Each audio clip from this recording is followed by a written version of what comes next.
You're listening to The Edge, 88.1 with Brandon and AJ. The NFL has a mandatory injury report policy where if a player is injured, you have to report it. Richard Sherman had this to say on it.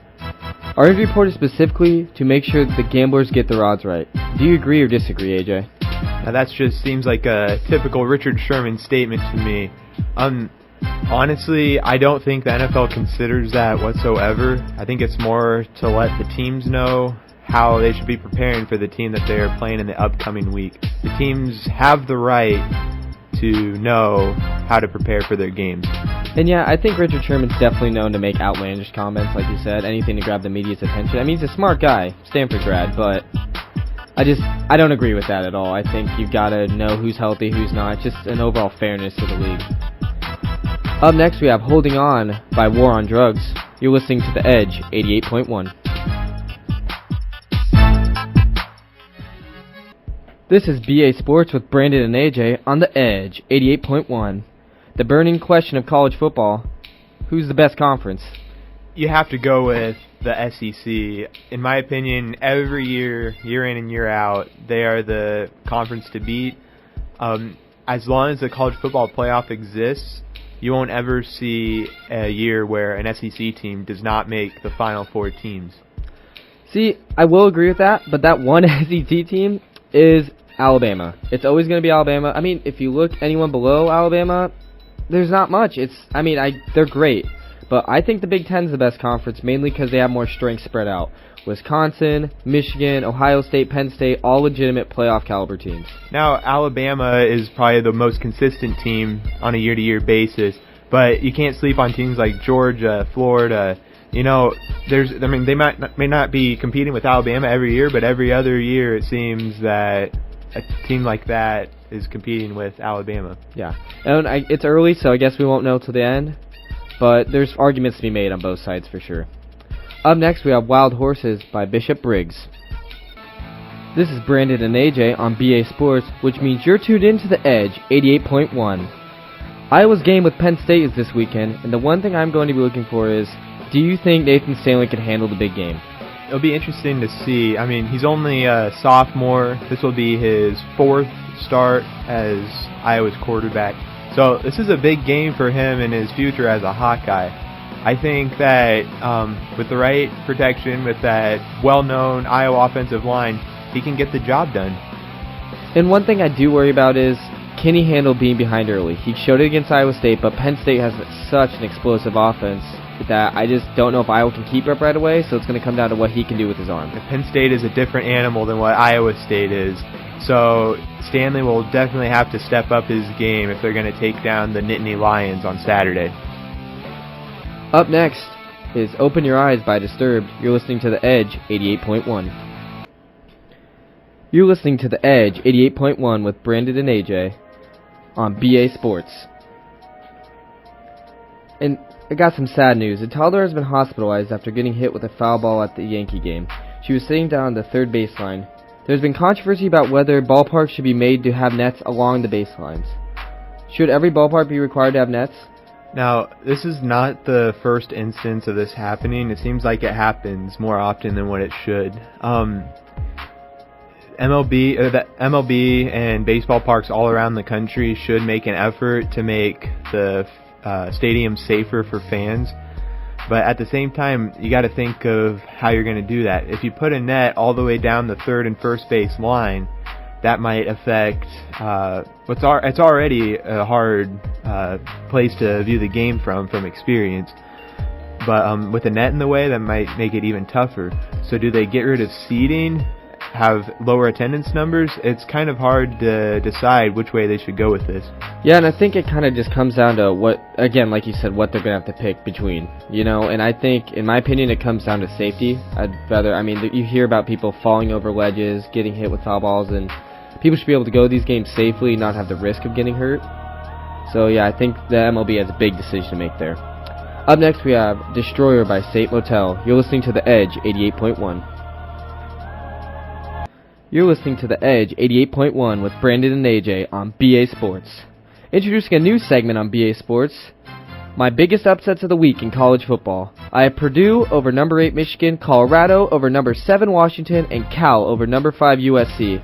Which one of these games do you believe is most likely to happen, AJ? At first, when you told me these 3 games, I was a little bit skeptical of you. But after thinking about it, I think all 3 of those teams have a chance at winning. They're all playing at home.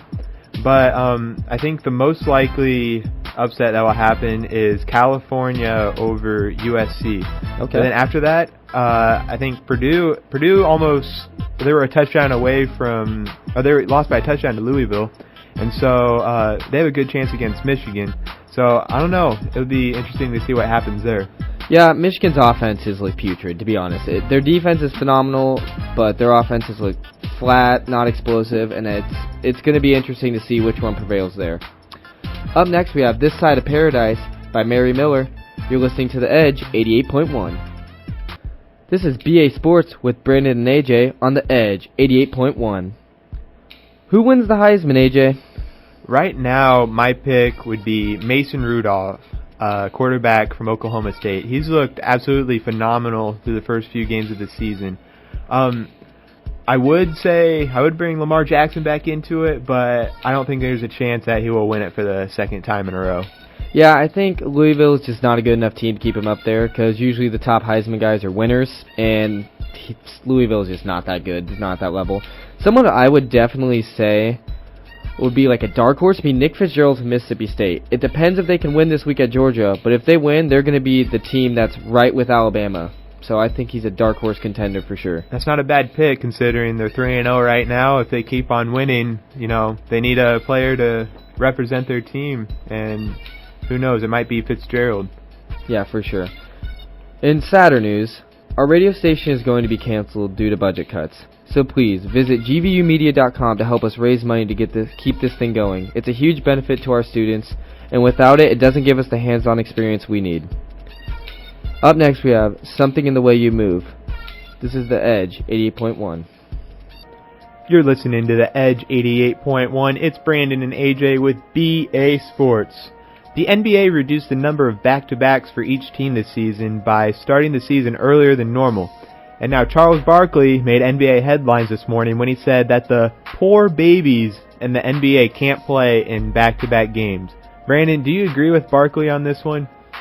No, I don't. And, it's totally the old school narrative that Barkley's always been known to make comments like this, that saying, the 80s, 90s basketball was just so much tougher than the nowadays. But the thing is, it's the same game, same minutes, and it's wear and tear. I mean, these athletes are bigger, faster, stronger, and nowadays, so the people they're playing, the competition's harder, and I think reducing the back-to-backs is going to help, longevity for these guys. I completely agree. The players making the top dollar amounts, the NBA wants to protect those players so they're in the game as long as possible. Up next on BA Sports, we will discuss Kevin Durant's recent Twitter drama. Here's 24 Karat Magic by Bruno Mars on The Edge 88.1. Petty, some people would say. And the next thing you know, he's hiding behind a keyboard on a separate Twitter account, saying stuff about his old teammates, which you're professionals. You gotta hold yourself to some sort of standard of professionalism in this league, because that just tarnishes reputation even more than it already is. I think you nailed it right there. Coming up on BA Sports, the MLB season home run record was broken with more than a week left of the 2017 season. How is this possible? Here's Paralyzed with Failure Anthem on The Edge 88.1. This is BA Sports with Brandon and AJ on The Edge 88.1. The MLB record for most combined home runs in a season was broken when Royals outfielder Alex Gordon hit the 5,694th home run of the season, breaking the previous mark set in 2000. Since that was broken just a couple days ago, that number has obviously increased. So 2000 was amidst the steroid era in baseball. The MLB has been cracking down heavily on steroid usage over the last few years. So Brandon, how is this all possible? Well, it's like I kind of stated earlier when we were talking about the NBA. Athletes are just bigger, faster, stronger. There's more techniques. The game's slowed down. I mean, I've seen people have video cameras set up just analyzing swings, breaking it all down from that standpoint. And it's not a lack of pitching, because there's also good pitchers. I think just the athletes are just a lot better. So you think it's a technology thing, not necessarily maybe players are working harder in the weight room, for example, because they know that they can't use the drugs because they'll get suspended 50 games. Yeah, well, I would say that athletes probably generally always worked hard in the weight room. I think it would just be more, I would lean more towards the technology just because you can analyze and pick apart every aspect of someone's swing that they're doing wrong and change everything. And speaking of home runs, We Are Swinging for the Fences trying to fundraise to keep KDPS Radio on air. For more information, please visit gvumedia.com. Up next on BA Sports, Eddie Lacy spoke out for the first time regarding his weight management issues. Here is Don't Take the Money by Bleachers on the Edge 88.1. You're listening to the Edge 88.1. It's Brandon and AJ with BA Sports.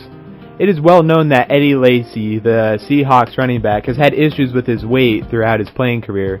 What isn't known is how he feels about this problem until now, where in a recent interview with ESPN, he opened up about feeling like he is being body shamed by the media and fans alike. So, Brandon, weight and physical attributes are so important in sports today, but do you think that Lacy has a right to feel this way?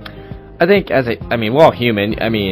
I think he does have the right to feel that he's upset, but he also needs to kind of realize that he's a professional athlete, and I guess we're all born with body types, but he's been coming in overweight at times, and he's had salary, goals. He's being paid money to lose weight. So, at that point, I feel like there's a problem. And at that point, he should be in good physical condition to compete in the NFL. Coming up on BA Sports, should the NFL get rid of Thursday night football games? Here is A Warrior's Call by Volbeat on the Edge 88.1. You're listening to BA Sports with Brandon and AJ on the Edge 88.1. The Los Angeles Rams and the San Francisco 49ers are in action as we speak, but besides you, Brandon, as a Rams fan, do you think anyone has an interest in this game? Should the NFL just get rid of Thursday games altogether if they're going to play games like this? Oh, that's tough. So I think from a team and the athlete perspective, I think they should, because it's short weeks. You could play Sunday, you're right back into it Thursday, and the NFL is a brutal sport. It's a grind. But I think as a fan, it kind of gives you, bridges the gap between, waiting for Monday night all the way to Sunday. So from that perspective, I can kind of see why they should keep it for the fans. Well, as a fan, and as a fan that plays fantasy football, I think it's horrible that I have only 2 days to set my lineup before a Thursday game. Tonight I don't have any players from the Rams or 49ers, but, if they play games like this, nobody's going to have any interest in watching them. Our time is almost up for BA Sports, but we will be back to predict the loser of the weekend. Here is First Try by Johnny Swim on the Edge 88.1. This is BA Sports with Brandon and AJ on the Edge 88.1. Brandon, you were right, and I was wrong last week when I said that the Patriots were going to lose to the Saints. That game wasn't even close. This week, I'm looking to bounce back. The loser of the weekend will be number 4 ranked Penn State when they lose to Iowa at Kinnick Stadium this Saturday night. Iowa has won 3 straight at home against top 5 teams. They will make it 4 on Saturday, and Akram Wadley will begin to get talked about in the Heisman race after outplaying Saquon Barkley. That's 2 giant predictions in one. How do you feel about this one, Brandon? I'm going to love disagreeing with you on this one. As a Cyclone fan, this is just too much fun.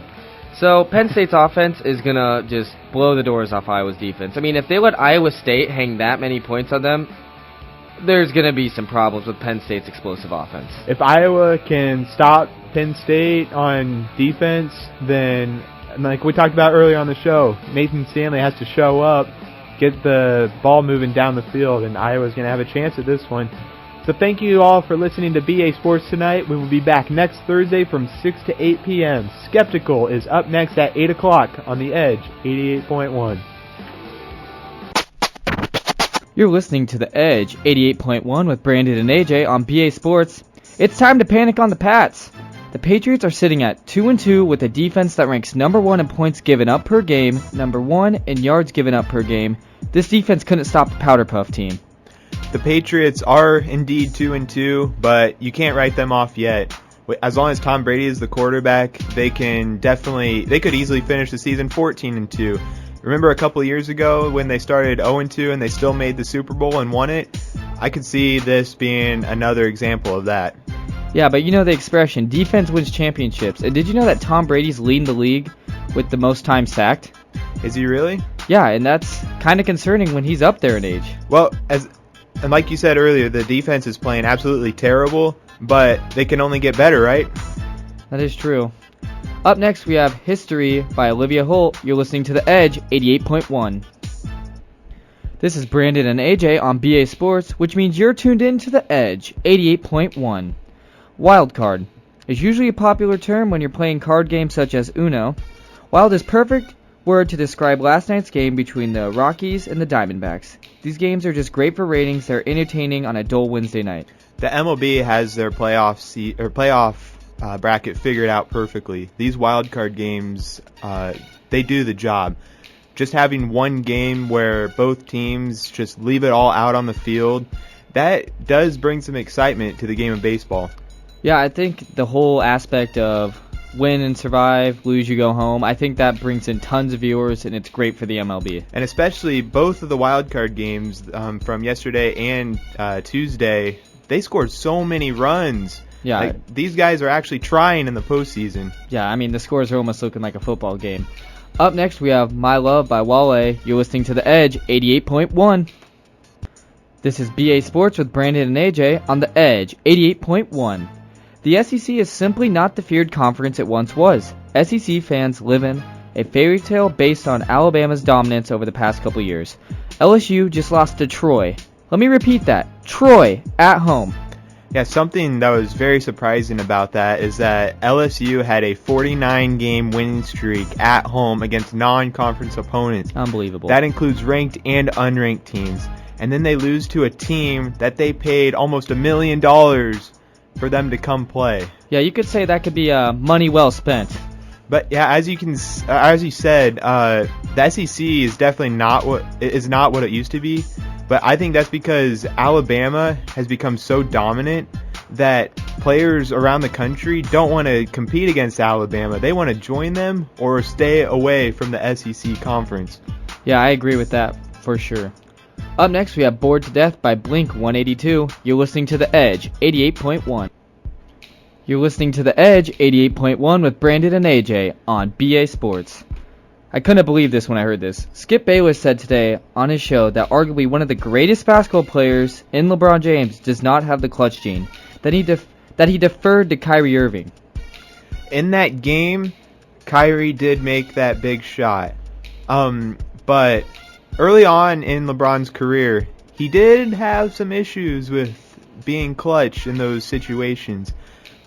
Once he joined the Heat, I feel like he was able to prove himself a bit more, even though he was with a better team. But then again, I think Skip Bayless's comments are a little over-exaggerated considering the type of player that LeBron has become. Well, if you look at LeBron early in his career, I mean, he came into the league at 18. I mean, there's definitely going to be some adjustment coming in that early, and he was the guy at age 18. And even Michael Jordan, he wasn't established until he was in his late 20s, just like LeBron was. I mean, the league's much faster. It just takes time to develop. Up next, we have The World Would Run Better by Congos. You're listening to The Edge 88.1. This is Brandon and AJ on BA Sports, which means you're tuned in to The Edge 88.1. Times have changed for Iowa after a tough loss to an average Michigan State team. Could Kurt Ferentz be on his way out? Iowa fans can't take another average season in the Big Ten. 8-4, 7-5. It's just not going to cut it. Kirk Ferentz is somehow a living legend out there on the Iowa campus. He has some below average performances and above average performances at best. He's had a couple of seasons going into the last couple games of the season where the results didn't turn out the way that they should be. It really comes down to the offense. He hired his son as an offensive coordinator, and I think right now that is killing them. Yeah, but the thing is with Iowa, they just never really have an offense. I mean, they have a run game, but as soon as they can stack the box against them, and then once they do that, where does Iowa go? To be fair, they do have a young offense with a young quarterback that they should be able to improve in a year or two. Yeah, it's just going to take time to get Nathan Stanley comfortable. Up next, we have Revolution Radio by Green Day. You're listening to The Edge 88.1. You're listening to The Edge 88.1 with Brandon and AJ on BA Sports. It's time for my biggest upsets of the week in college football. I have Ole Miss over number 12 Auburn, Michigan State over number 7 Michigan. What? and Stanford over number 20 Utah. Okay, I can see two of those working out, but Michigan State over Michigan? I don't see that happening at all. I mean, Michigan State just had an impressive win over Iowa, and just so you know, Michigan's starting quarterback is out. He may be out, but Michigan's team is definitely a lot better beyond that. You said the Michigan State win was impressive against Iowa. Well, Iowa is kind of an average team. That's fair to say, but I mean, they're one of the upper end teams of the Big Ten. That could be said. Yeah, and Michigan's at home, if I'm not mistaken, and they should be able to tear Michigan State apart. We'll see about that. But I'll tell you what is upsetting, is that funding has been cut for our radio station. Please go to www.gvumedia.com to help keep our station alive. Up next, we have Souvenir by Bastien Laval. You're listening to The Edge 88.1. You're listening to The Edge 88.1. It's Brandon and AJ with BA Sports. The equal pay discussion in sports heads to the racetrack. NASCAR driver Denny Hamlin has claimed all NASCAR drivers deserve to be paid amounts similar to what NBA and NFL players are making.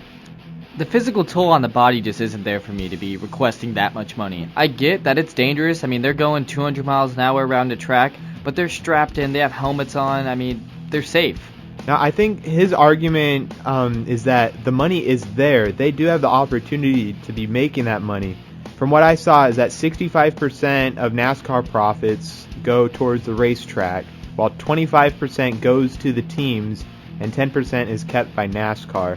But another thing that kind of drives me crazy is that this guy makes $15.2 million last year alone, and that includes race salary, endorsement, and bonuses, and he's complaining about wanting more money.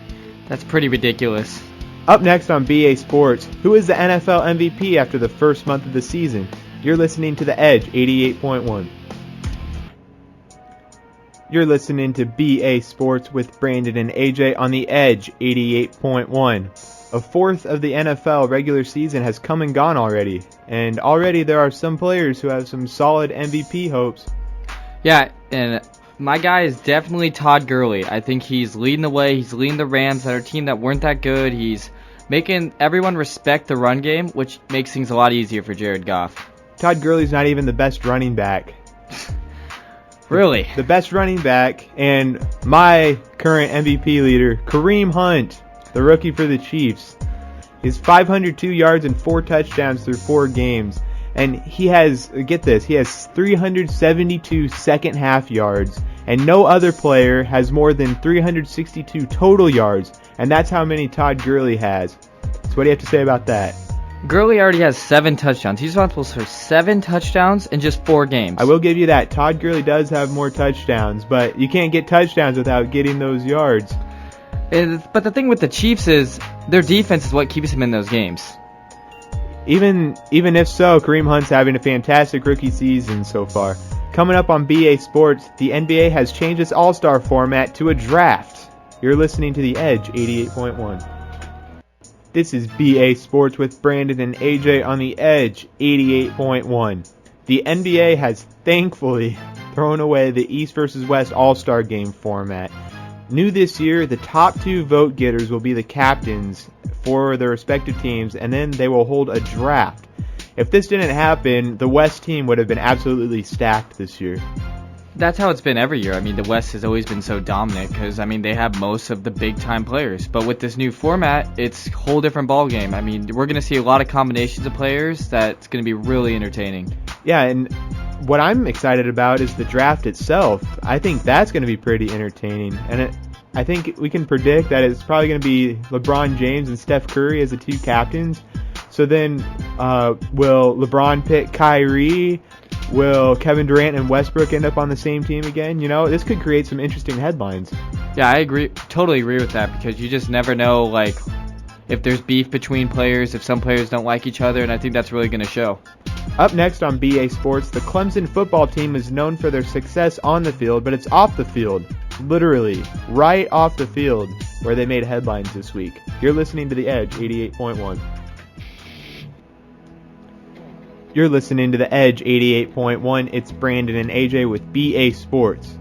As the Clemson Tigers were finishing up practice Tuesday, an accident occurred just down the road from the practice field. A car slid down the embankment along the side of the road and coming to a stop near the Seneca River, which is right outside the practice facility for Clemson.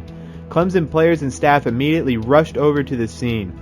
Players were praying while trainers, managers, and other staff swam across the river to reach freshman student Clary Miles.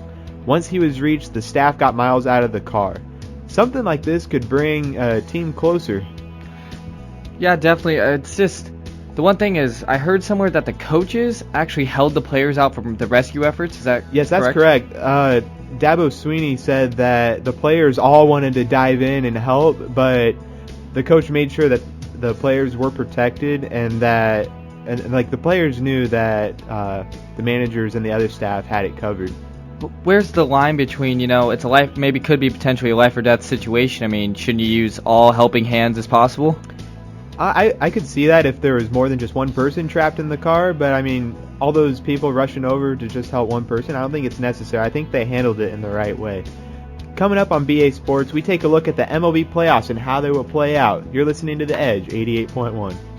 You're listening to BA Sports with Brandon and AJ on The Edge, 88.1. The MLB playoffs are underway, and it's not looking like there is a clear-cut favorite to win it all this year. The Red Sox got stomped by the Astros with Chris Sale pitching, and the Dodgers haven't been at their best in the last month. So this could lead to some wild games and some wild series this postseason. It makes the playoffs definitely more appealing. I mean, not knowing that there's a clear-cut dominant team, you never know who's going to win. It's total toss-up. I would say the Astros and the Indians are the two best teams in this playoffs right now, but they can't make the World Series. I think the NL, the National League, is going to be more of a toss-up than the American League. Could agree with that. The Astros bats are just going to carry them all the way to the World Series, in my opinion. And the way they played today, it's looking like that could happen.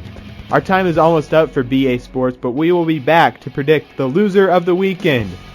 You're listening to The Edge, 88.1. This is BA Sports with Brandon and AJ on The Edge, 88.1. It is time for me to pick the loser of the weekend.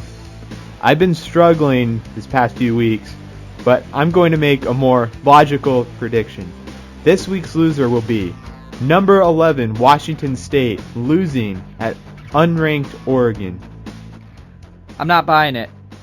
I mean, Oregon's without their starting quarterback and potentially without their starting running back. I just don't think Oregon can keep up with Washington State's high-powered offense. Now, I am aware of that, but Washington State is coming in 5-0, but they have not played a road game so far this season. They're used to the comfort of their home field.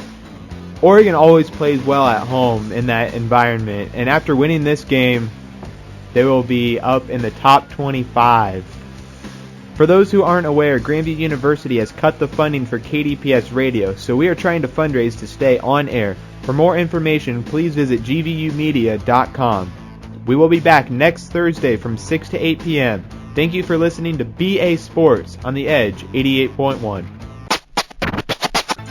You're listening to The Edge 88.1 with Brandon and AJ. The Ball brothers have been in the news as far as I can remember. I mean, it's been, a year or two ever since Lonzo played at UCLA. But LeAngelo Ball got caught shoplifting in China. Yeah, and what's surprising to me is that with as big of a platform that the Ball family has, that LeAngelo would take part in something as absurd as that. Right? What's the need to shoplift at that point? There's no way he doesn't have money. A pair of sneakers by his Big Baller brand is $400 and some dollars? Exactly. And the most surprising thing about this is that LeVar Ball hasn't been afraid to speak up about anything. Oh, yeah. Up until this point, where one of his kids does something that he shouldn't have done, he's been silent. He hasn't commented on it at all. And I think that's mainly because people are going to roast him any chance they get. It's like blood in the water. You know how social media is. We're a bunch of sharks. We see a weak point at some point, and then people are going to attack on him. Up next, we have Perfect by Ed Sheeran. You're listening to The Edge 88.1. You're listening to The Edge 88.1. As everyone's heard, Roy Halladay passed away when his plane crashed when he was driving, I believe, off the coast of Florida.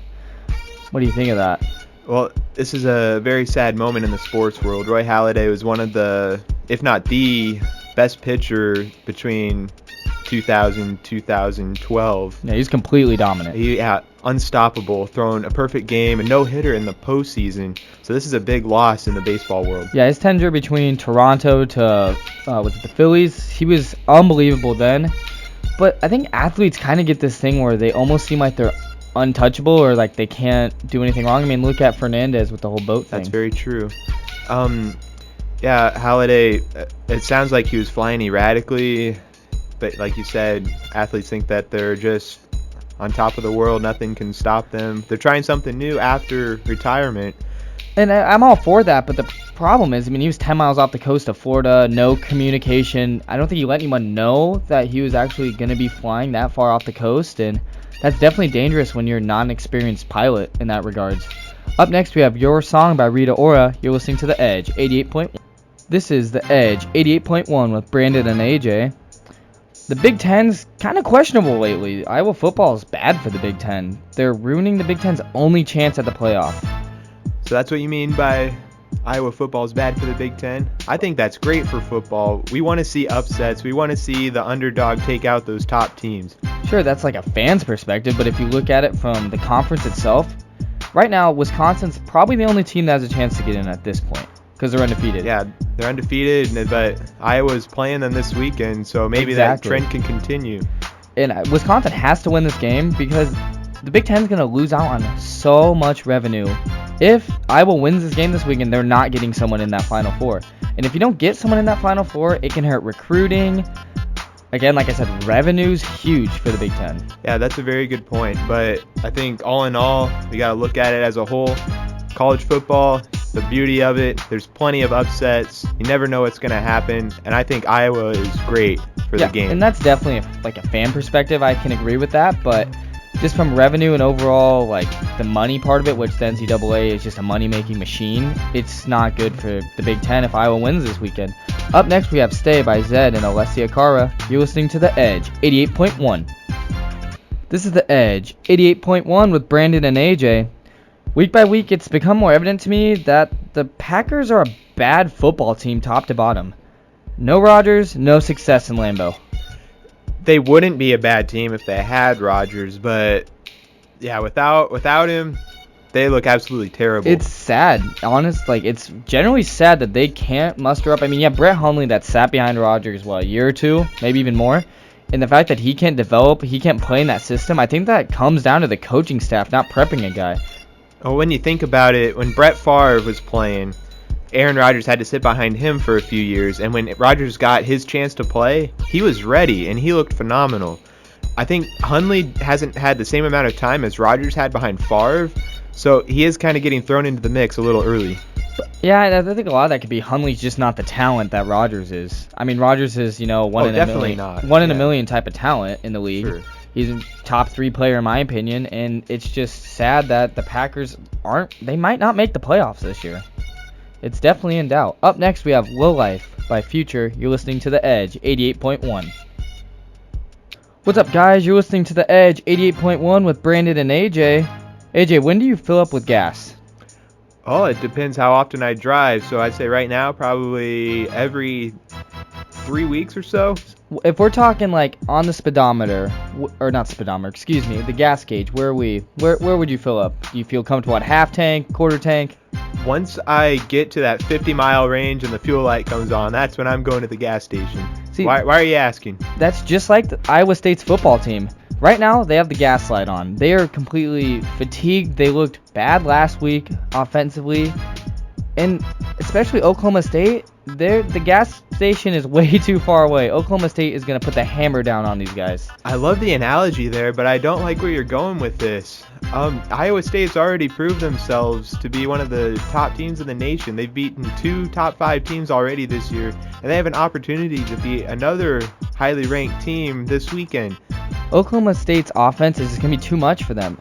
I'd love to see Iowa State be good for the state to have both teams keep winning, but Oklahoma State's just way too good on offense. I mean, look at that Oklahoma State game last week. That was a shootout. But both of those teams have absolutely terrible defense. Iowa State's defense is better than what we saw during that game. Up next, we have Heavy Duty Soul by 21 Pilots. You're listening to The Edge, 88.1. You're listening to The Edge, 88.1, and you know what time it is on The Edge. It's time for my upsets of the week. I have Stanford over number 9 Washington, Utah over number 19 Washington State, and Florida State over number 4 Clemson. Ooh, got some scary ones there. And these aren't just, dart throws. There's some, I would say, belief behind these. Stanford's looked good. Bryce Love's a Heisman contender. And Washington's been a little iffy all year, so I have pretty high confidence in that. Yeah, you can never count out Stanford in any game. No, not at all. Utah over number 19 Washington State's a little iffy, but Washington State's been an absolute roller coaster this year. Oh, yeah, they've been very inconsistent. Their quarterback play, Luke Falk, he's had his amazing games, and he's also had his terrible games. I mean, they lost to Cal by 30 points. Cal. So that was their first loss of the season. Yeah, and Utah has that run game that's been clicking on all cylinders. And then Florida State over Clemson is a pick that I want to see happen. Not the most confidence in it. Well, Florida State's another one of those teams where we thought they'd do really well this year, and they aren't doing well, so this might be the game where they turn things around. Guys, our funding has been cut for KDPS, but we've had great fundraising support, and we've up to 80% of our goal. So please help us get that final 20%. Please head to www.gvumedia.com. Up next, we have Memories by David Guetta and Kid Cudi. You're listening to The Edge, 88.1. You're listening to The Edge, 88.1. It's Brandon and AJ with BA Sports. For those of you that don't know, Kirk Ferentz is the highest paid state employee in Iowa. Yikes. He's also the 13th highest paid coach in college football. But his results that he's had during his coaching career don't really add up to what he's getting. He should have been fired a long time ago. Are you kidding me, AJ? Fired? Did you watch? Have you been on any app of last weekend's game at all? Is that coming to you at all? Okay, he has one or two of those games every season, it seems like. He's only won 60% of his games in his career. But that's, 60%, what's that come out to? 8-4? I mean, those are 7-5, 8-4 every year, about there, if my math's right. That means 40% are losses. He's 6-8 in bowl games, and he's also lost 5 straight of those. Which, that stat's definitely not appealing. I agree with that. But he's a good coach. I mean, Iowa's not one of those big SEC schools that's going to get those huge recruits. A lot of in-state guys, and he molds them into good players. Any other program would have moved on from him by now. Up next on BA Sports, the Ezekiel Elliott suspension appears to be finalized. You're listening to The Edge, 88.1. You're listening to The Edge, 88.1. It's Brandon and AJ with BA Sports. News came out today that Ezekiel Elliott is officially, for real this time, officially suspended 6 games for his apparent role in domestic violence.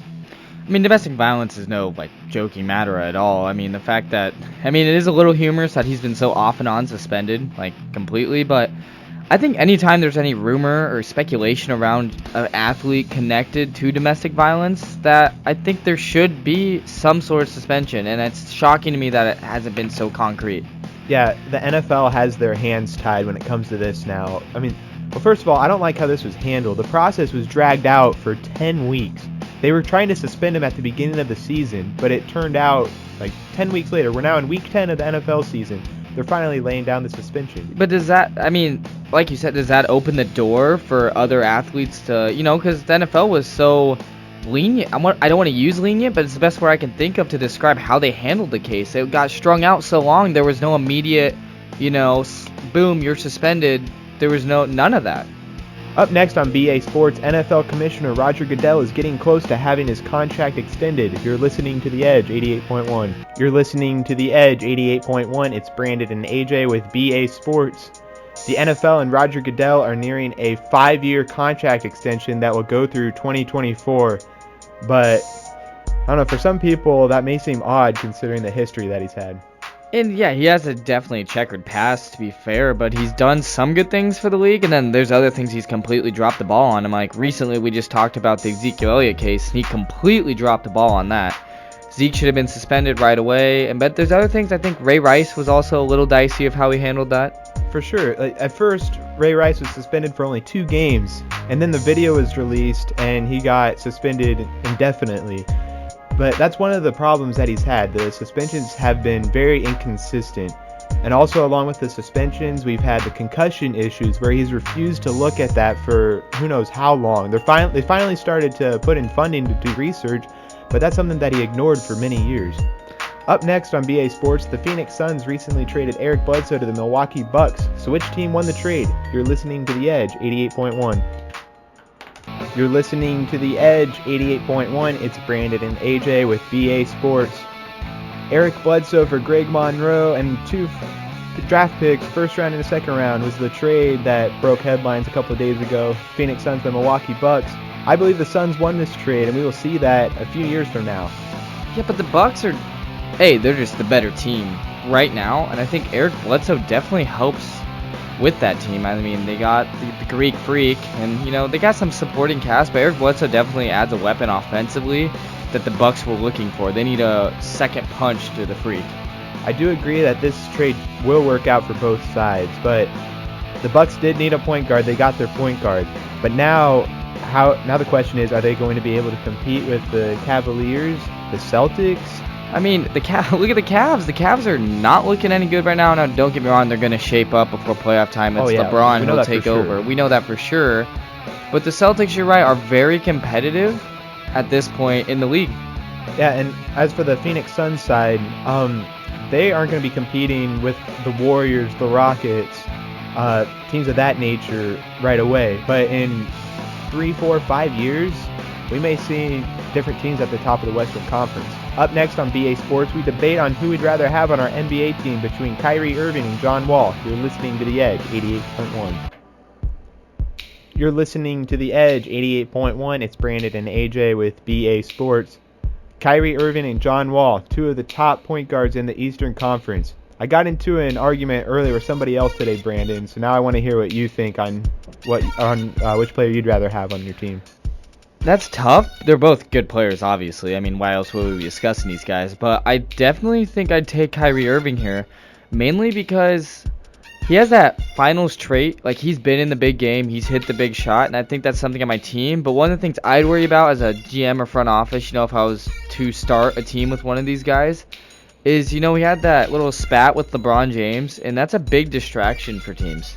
Right, yeah, there's a lot, other than their abilities, there's other things you have to look at. You have to look at their play styles, where Kyrie is more of a scorer and John Wall is more of a passer. And he's more athletic than Kyrie too, which is why I would take John Wall personally if I were to start a team. I'd want a John Wall type of point guard on my team instead of a Kyrie Irving. I want a guy that puts his teammates in the position to score, position to make plays for other teammates, and he's an excellent defender and really athletic too. Up next on BA Sports, after starting 0-4, I have won 4 straight games, picking the loser of the weekend. The drive for 5 continues on The Edge 88.1.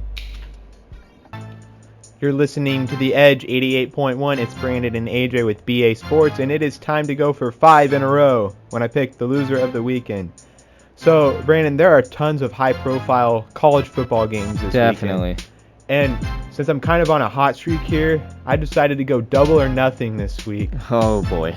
I am picking number 8 Miami over number 3 Notre Dame, and number 1 Georgia will lose on the road at number 10 Auburn this Saturday. See, the Georgia game, I think Georgia's going to win that game pretty handedly. But the thing that makes something interesting about that Miami-Notre Dame game is, the Catholics, convicts, you've seen the rivalry, the 30 for 30. Huge rivalry, yes. Big-time rivalry, but Notre Dame might be without their best player, Josh Adams, due to that concussion. Did you see the hit? I mean, the paint literally flew off the helmet. Exactly. But that's one of the best looking games this season for sure. Yeah, it's going to be an intense matchup, and I don't know if you can get to both of these. I think you can get one, maybe. I may be a little ahead of myself, but you never know. For those who aren't aware, Grandview University has cut the funding for KDPS Radio, so we are trying to fundraise to stay on air. And we have just heard that we are at 80% of the way to our goal. For more information, please visit gvumedia.com and help us get that last 20%. We will be back next Thursday from 6 to 8 p.m. Thank you for listening to BA Sports on The Edge 88.1.